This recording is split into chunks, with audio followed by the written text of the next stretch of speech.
ጋይስ በዚህ ሰዓት ላይ በነዳጅ ጉዳይ ላይ አንድ ሰበር ዜና እየተሰማ ይገኛል። ከ20 ቀናት በፊት ተደርጎ የነበረው የነዳጅ ዋጋ ጭማሪ ዛሬም በድጋሚ ተደረገ።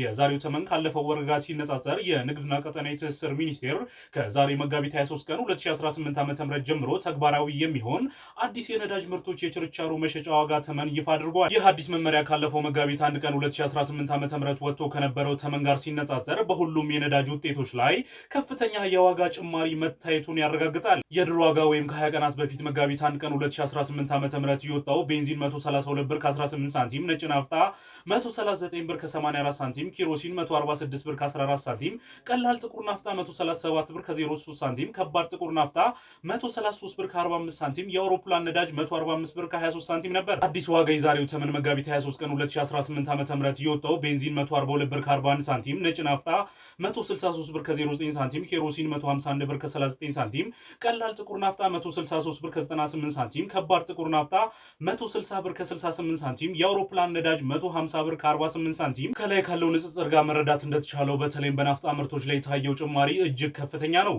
እናንተስ ይህን ጭማሪ እንዴት ትገልጹታላችሁ? ሐሳብ አስተያየታችሁን ኮሜንት ላይ አጋሩን።